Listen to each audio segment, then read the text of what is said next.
Oke, Bismillahirrahmanirrahim. Assalamualaikum warahmatullahi wabarakatuh.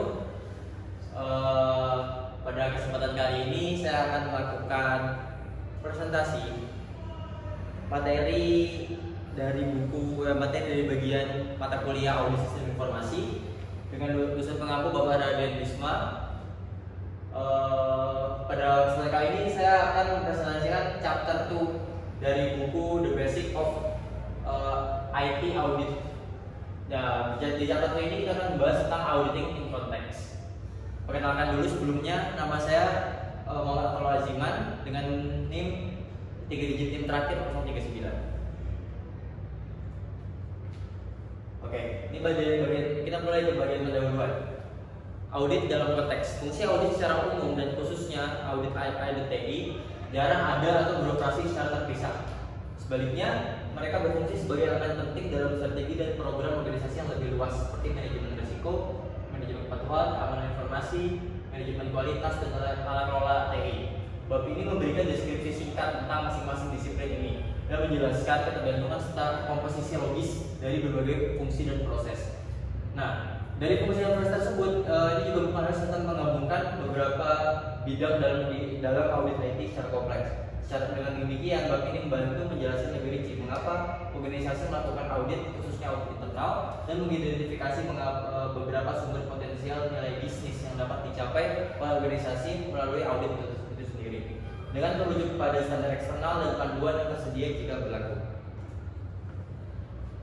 Sebelumnya kita akan membedah dulu apa aja yang bakal kita bahas pada kesempatan kali ini.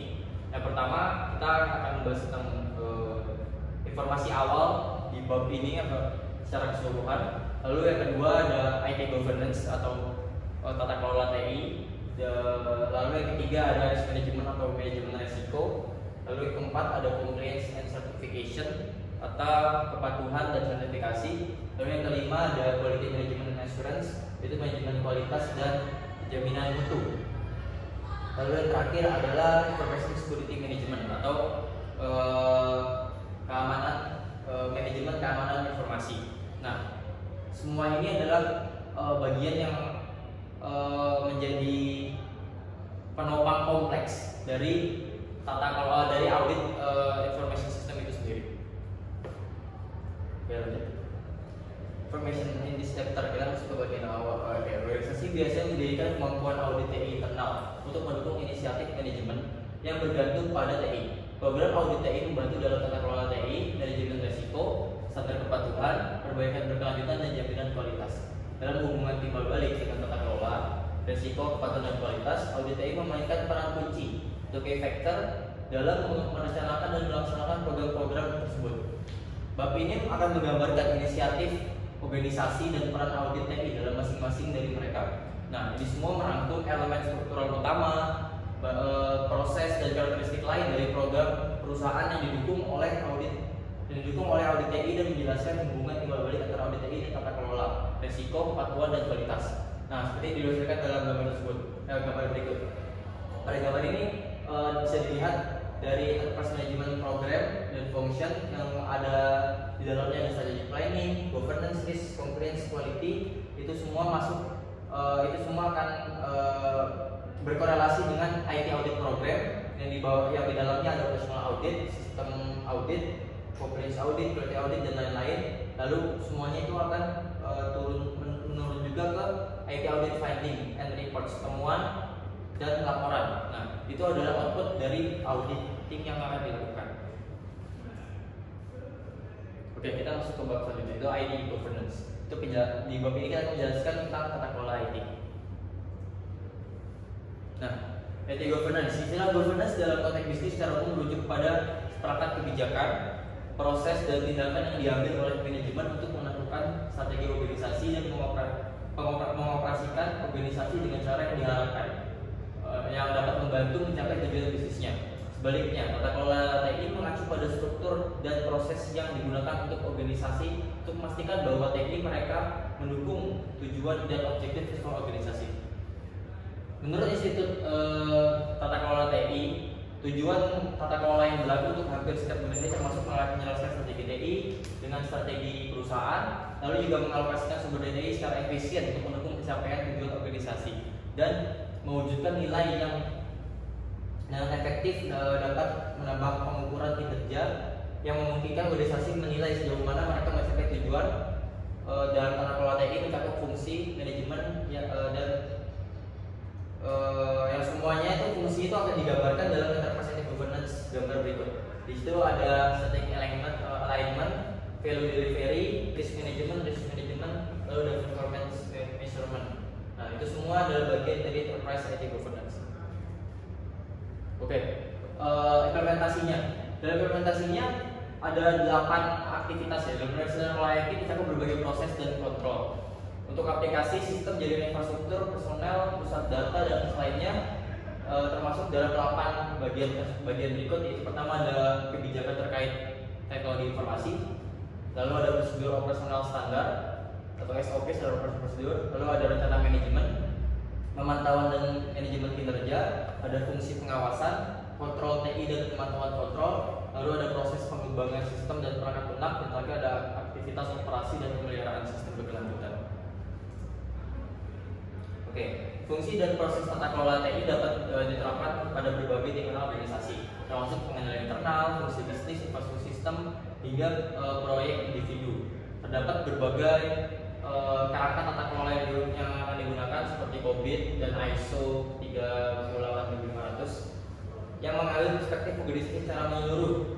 ISO dan IEC 38500 berfungsi pada tata kelola TI corporate dengan menekankan prinsip-prinsip tingkat tinggi sejalan dengan COVID 5. Nah, tata kelola TI pada tingkat perusahaan mencakup seluruh aspek audit TI dari unit operasional hingga kontrol sistem yang menjadi fokus berbagai jenis audit TI. Oke, panduan. Sumber panduan tata kelola di tingkat organisasi melibatkan ada beberapa yang saya cantumkan di sini. Yang pertama ada ITIL, ETIL dan ISO 20000 untuk manajemen layanan. Lalu ada PMBOK dan PRINCE2 untuk manajemen proyek. Lalu ada CMMI dan ISO 15504 untuk pengembangan perangkat lunak. Lalu ada ISO 27000 untuk kerangka manajemen risiko NIST dan NIST untuk keamanan informasi. Next. Oke. Lalu ada fungsi dari IT audit di dalam governance.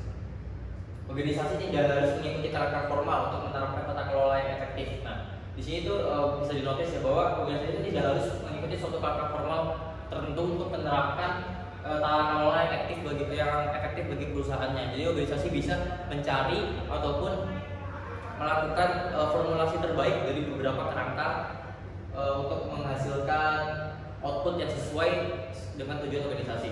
Lalu organisasi dengan metodologi tata kelola internal juga perlu menerapkan kriteria audit yang sesuai. Fungsi audit TI yang efektif mendukung tata kelola dalam memvalidasi bahwa proses berjalan seperti yang diinginkan. Selanjutnya, audit ini juga dapat memberikan bukti tingkat kematangan atau kesesuaian dengan standar eksternal seperti CMMI atau Six Sigma. Lalu kita masuk ke bagian selanjutnya, risk management. Pada manajemen risiko, semua organisasi memiliki paparan risiko, yaitu potensi kerugian atau hasil yang tidak diinginkan akibat keputusan, tindakan, atau peristiwa. Risiko muncul karena masa depan tidak dapat diprediksi dengan pasti, dan rencana operasi organisasi tentang peristiwa mendatang selalu melibatkan asumsi, perhitungan, dan perkiraan. Nah, 3 poin utama itu yang menjadi acuan khusus organisasi dalam menentukan manajemen risiko ke depannya. Lalu ada risiko dapat dijadikan sebagai efek ketidakpastian pada tujuan, tapi sering juga dikarakterisasi sebagai fungsi dari ancaman dan kerentanan yang berlaku untuk suatu organisasi. Manajemen risiko di banyak organisasi mencakup selain audit TI juga berbagai jenis risiko tidak diatasi oleh program audit. Beberapa organisasi memilih untuk menerapkan praktik manajemen risiko terbatas pada bidang TI atau keamanan informasi.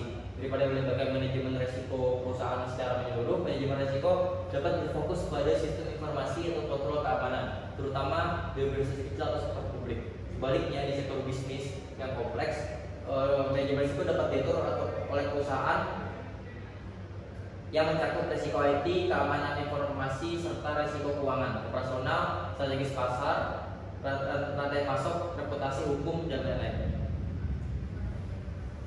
Framework. Nah, tata kelola kerangka kerja dari manajemen risiko sendiri yang terkenal ada COSO dan ISO. Nah, COSO dan ISO ini menjanjikan perspektif terpadu yang mencakup semua jenis risiko dan tingkat organisasi. Beberapa standar seperti ISO 31000 mencakup semua sumber risiko dan aktivitas organisasi yang melibatkan risiko sementara. Standar lain seperti ISO 27005 hanya berfokus pada risiko keamanan informasi. Nah, di sini saya masukkan, saya cantumkan gambar dari COSO. Di sini COSO adalah salah satu framework enterprise risk management. Di sini dapat dilihat ada strategic, operation, reporting, compliance, itu semua berpengaruh kepada internal environment, objective sorting, event identification, risk assessment, risk response, control activities, information and communication, lalu ada monitoring. Nah, komponen dari manajemen risiko. Manajemen risiko memiliki konsep dan proses inti yang serupa, walaupun implementasinya bervariasi antar organisasi. Perbedaan dalam manajemen risiko umumnya disebabkan oleh variasi risiko organisasi yang mencerminkan sejauh mana organisasi bersedia menerima risiko sebelum mengambil tindakan. Organisasi mengembangkan rencana atau strategi risiko yang mencakup identifikasi risiko, evaluasi, respon, pemantauan, dan tinjauan. Lalu siklus pada manajemen risiko keamanan informasi seperti yang diilustrasikan oleh NIST, yaitu berupa dengan kerangka framework ISO 27005, risk IT, dan dari ISAKA. Ini melibatkan perumusan risiko, penilaian risiko, respon risiko, dan pemantauan risiko. Dengan dukungan aliran informasi dan komunikasi di seluruh organisasi, organisasi harus memahami bahwa manajemen risiko tidak hanya berfokus pada keamanan informasi saja, tapi juga melibatkan risiko lainnya yang dapat mempengaruhi tujuan dan hasil yang diinginkan oleh suatu perusahaan. Lalu ada fungsi dari IT audit di dalam manajemen risiko. Nah, fungsi IT audit sendiri memiliki peran krusial dalam manajemen risiko, yaitu memberikan dampak terhadap perencanaan dan pelaksanaan audit. Nah, temuan dari audit TI menjadi masukan vital untuk perencanaan, penilaian, dan respon risiko. Nah, dapat digarisbawahi di sini, temuan dari seorang auditor TI itu dapat menjadi masukan vital ataupun saran yang diperlukan oleh suatu perusahaan untuk mencapai tujuan perusahaan itu sendiri. Nah, organisasi dapat memprioritaskan audit TI berdasarkan risiko tertinggi atau nilai terbesar bagi organisasi.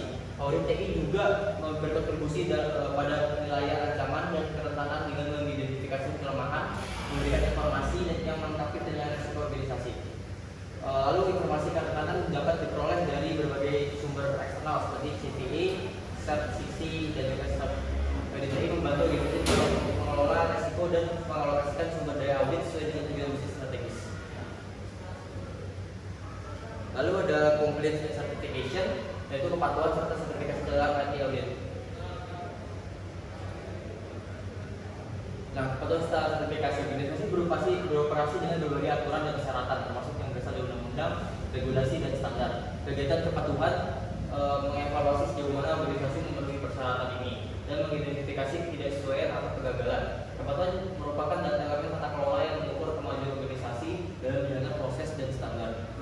Sertifikasi jenis khusus kepatuhan melibatkan penilaian eksternal terhadap kepatuhan organisasi. Dan yang ada dalamnya ada beberapa seperti CMMI, ISO 15504, SSAE, ISAE, dan SOC yang digunakan dalam proses sertifikasi. Nah, di sini ada beberapa tipe organizational certification dan standar yang saya cantumkan. Di bidang quality management ada ISO 9001 dan ISO 14001. Lalu di bidang information security management ada ISO 27001, lalu ada cyber trust. Lalu di service management ada CMMI for service dan ISO 20000. Lalu di service organization control ada SSAE 16 atau CE 3402. Lalu juga ada SOC 2.3. Lalu di proses improvement ada CMMI, ISO 15504 dan Six Sigma. Dan di product technologies ada CSG, lalu ada FIPS. Yang basis dua dari framework ini berbeda ya. Sertifikasi yang CSG ini basisnya Windows dan FIPS itu tidak sedang. Lalu managing compliance and certification. Nah, untuk memanage sebuah kepatuhan dan sertifikasi. Manajemen kepatuhan dan sertifikasi adalah proses berkelanjutan yang dipengaruhi oleh tenggat waktu atau frekuensi pemeriksaan eksternal pada organisasi yang harus memenuhi persyaratan regulasi atau standar sertifikasi. Nah, untuk menilai sejauh mana organisasi mematuhi standar regulasi atau industri dan standar sertifikasi, berbagai organisasi menjalankan audit kepatuhan secara tahunan, terutama perusahaan yang terbuka dan tunduk pada Sarbanes-Oxley Act bab 7. Nah, ini ada dasar dari compliance-nya. Nah, di situ menjelaskan kebutuhan audit legislatif dan regulatif dalam industri tertentu, termasuk pendidikan, jasa keuangan, perawatan kesehatan, dan pemerintahan. Nah, standar dan kriteria juga berlaku untuk organisasi di berbagai industri atau lini bisnis, di mana pelaporan kepatuhan sebagian besar melibatkan self attestation daripada audit eksternal. Beberapa perubahan baru-baru ini mengenai pengawasan federal terhadap program-program tersebut memperkenalkan audit kepatuhan eksternal oleh pemerintah. Nah, intinya oleh karena itu organisasi perlu memiliki proses internal atau audit internal untuk menilai sertifikasi kepatuhan secara teratur, membantu memastikan bahwa mereka memenuhi persyaratan dan dapat menunjukkan kepatuhan jika diperlukan. Audit internal yang teratur juga membantu mempersiapkan organisasi untuk audit eksternal dan memastikan bahwa mereka mendapatkan manfaat dan standar atau metodologi yang sesuai untuk menjadi dasar sertifikasi dari mereka. The role of IT audit in compliance and certification. Nah, peran kunci pemeriksaan TI dalam kepatuhan dan sertifikasi organisasi terlihat dari jelas dari sifat kegiatan kepatuhan atau compliance. Audit kepatuhan internal dan eksternal membandingkan perilaku organisasi dengan seperangkat persyaratan, dan audit internal mendukung juga tata kelola, dan audit eksternal membantu memenuhi persyaratan hukum atau industri. Organisasi dengan tujuan kepatuhan eksternal dapat menggunakan audit TI internal untuk mempersiapkan audit eksternal. Jadi audit internal itu dapat dilakukan untuk mempersiapkan audit eksternal dan meningkatkan peluang untuk lulus dari audit eksternal itu sendiri. Manual audit kepatuhan disediakan oleh American Institute of Certified Public Accountants atau AIPA dalam pernyataan standar pemeriksaan nomor 117. Oke, kita masuk ke bagian selanjutnya, yaitu ada quality management and quality assurance, yaitu manajemen mutu dan jaminan mutu di audit teknologi informasi. Jaminan kualitas melibatkan proses untuk mencapai dan mempertahankan tingkat kualitas yang diinginkan dalam produk atau layanan. Konsep terkait pengendalian kualitas berfokus pada pengendalian kualitas yang konsisten sepanjang waktu. Nah, lalu meskipun organisasi menentukan kualitas sebagai tujuan bisnis, implementasi jaminan kualitas biasanya lebih sering pada tingkat fungsi atau proses. Standar yang berlaku seperti ISO 9001, TQM, Six Sigma mengatasi prinsip dan praktik manajemen kualitas di seluruh organisasi. Sementara sertifikasi diberikan kepada proses atau unit tertentu. Manajemen kualitas seperti dijelaskan dalam standar atau metodologi terkemuka adalah serangkaian proses iteratif untuk membantu organisasi memberikan produk dan layanan sesuai kesehatan yang berlaku.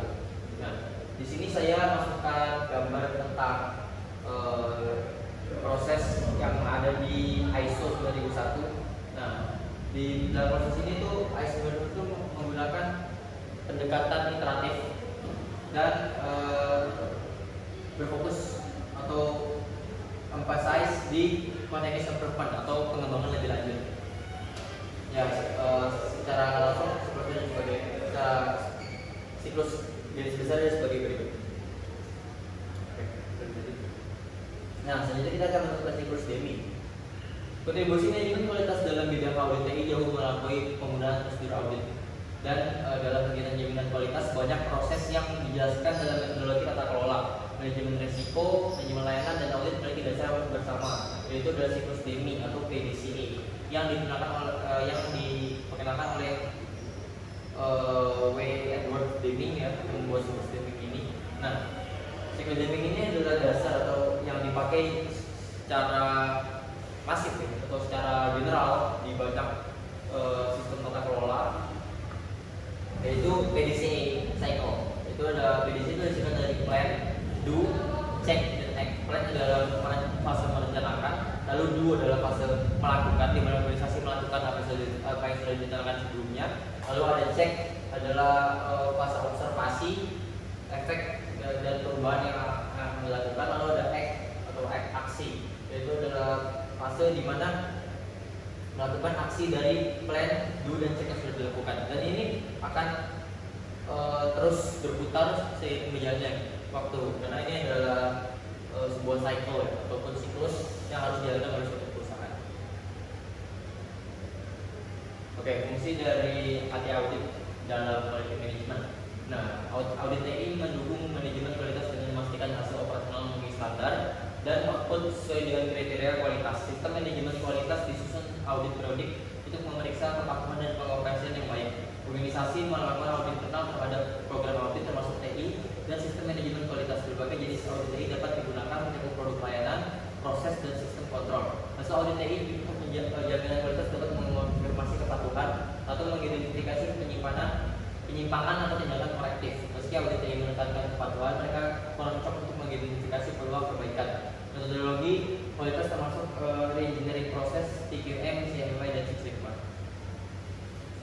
Kita masuk ke bab terakhir atau chapter pembahasan terakhir kita, yaitu informasi security management, yaitu manajemen keamanan informasi dalam IT audit.